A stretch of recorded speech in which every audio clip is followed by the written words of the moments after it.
Salut la Dream Team! Aujourd'hui, on se retrouve pour vous faire une analyse critique un petit peu particulière puisque nous allons parler d'un Disney qui est, entre guillemets, un peu oublié. Une nuit sur mon chauve et l'Ave Maria forme l'une des 7 histoires du film d'animation Fantasia, sorti en 1940 et qui a été produit à l'époque par Walt Disney en personne. La plupart des musiques ont été réorchestrées par Leopold Stokowski. Ces deux courts-métrages sont muets et ont été mis en scène par plusieurs musiques. La première a été composée par Modest Mussorgsky et la seconde a été, quant à elle, composée par Franz Schubert. Lors de la nuit de Walpurgis, à côté du village, se situe une haute montagne qui va se métamorphoser en un démon qui se nomme Chernabog. Celui-ci invite des fantômes et des sorcières afin de célébrer ce phénomène qui peut s'apparenter à une sorte d'assemblée nocturne durant laquelle il va y avoir des rites païens autour d'un grand embrasement et tout prend fin au lever du jour.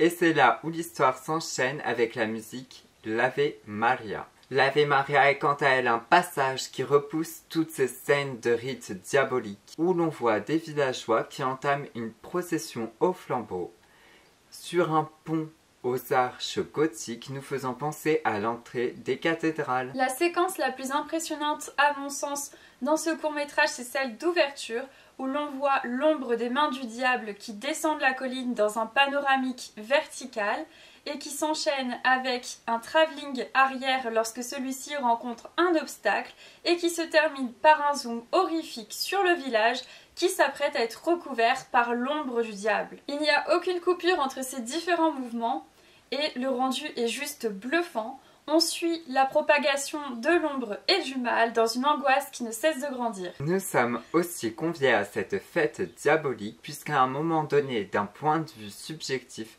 nous sommes parmi les fantômes emportés dans un tourbillon nous emmenant vers le démon à l'aide d'un panoramique plutôt instable. Visuellement, nous avons un véritable jeu d'ombre et de lumière qui peut s'apparenter à une lutte entre le bien et le mal, puisque les couleurs qui dominent sont le bleu foncé à la limite du noir ainsi que le jaune. L'horreur devient soudainement une œuvre d'art gracieuse et sublime. On peut distinguer parmi les flammes des femmes peu vêtues, voire pas du tout, qui dansent avec grâce comme dans une peinture. Et on assiste aussi à des métamorphoses de sorcières en animaux et on a d'autres créatures assez étranges qui viennent se manifester parmi ce rite assez diabolique. On y retrouvera des centaures, des diablotins et d'autres monstres en tout genre. On y découvre ainsi une ambiance cauchemardesque, bien plus percutante que la forêt dans Blanche-Neige et bien plus déroutante que dans Taram et le chaudron magique. C'est l'unique Disney qui réussit à vous faire aimer les flammes de l'enfer et à vous les montrer comme une œuvre d'art qui évolue au gré de son environnement. La deuxième partie avec l'Ave Maria va justement apaiser nos esprits. On va avoir des plans beaucoup plus fixes et beaucoup plus lents que dans Une nuit sur le mont Chauve. Les couleurs vont être beaucoup plus douces et les lumières de la procession au flambeau vont nous bercer. Il est fortement possible que Walt Disney se soit inspiré de deux œuvres cinématographiques majeures. Faust est un film de 1926 réalisé par Friedrich Wilhelm Murnau. Il se base sur une légende allemande qui raconte l'histoire du diable qui, suite à un pari avec l'archange, va tenter de corrompre l'âme d'un honnête homme prénommé Faust. L'enjeu pour le diable est de gagner la terre. En effet, l'histoire est différente de celle d'une nuit sur un mont chauve, mais la mise en scène relève de nombreuses similitudes. Ce film use énormément du jeu du clair-obscur. Tout est orchestré selon les mouvements des personnages, de la fumée et de l'environnement cauchemardesque qui en découle. Le surréalisme est omniprésent. On se croirait même dans une fiction de Georges Méliès. Certaines séquences ont des ressemblances assez troublantes avec l'œuvre de Walt Disney.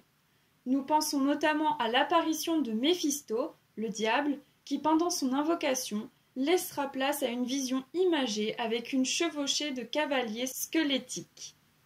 La deuxième inspiration de Walt Disney est Une nuit sur le mont Chauve de 1933 réalisé par Alexandre Alexiev et Claire Parker. C'est un court-métrage d'animation français, muet, en noir et blanc, de 8 minutes, qui ressemble un peu à la version que l'on retrouve dans Fantasia. Apparemment, puisque nous avons vu ça sur Wikipédia qui n'est pas forcément une source fiable, les paysages évoqueraient les gravures d'Okuzai ou de Hiroshige, car Nielsen était fasciné par l'art de l'Extrême-Orient.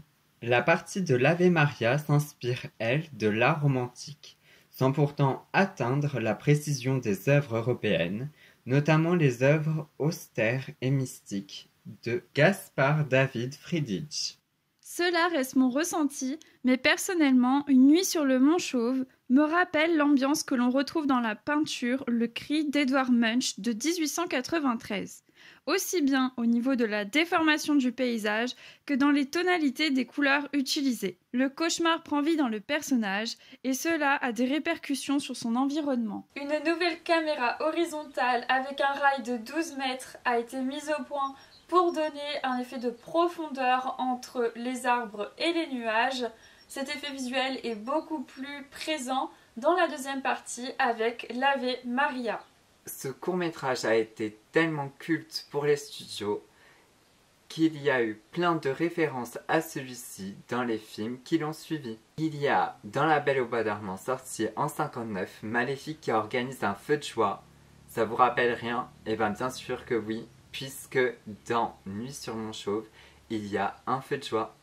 Et qui ressemble énormément à celui que l'on retrouve donc dans Une nuit sur Mont Chauve. Il y a également une référence dans Taram et le chaudron magique, paru en 1985, où on a la scène avec Dalban qui remue l'eau de son chaudron magique pour trouver le Seigneur des Ténèbres.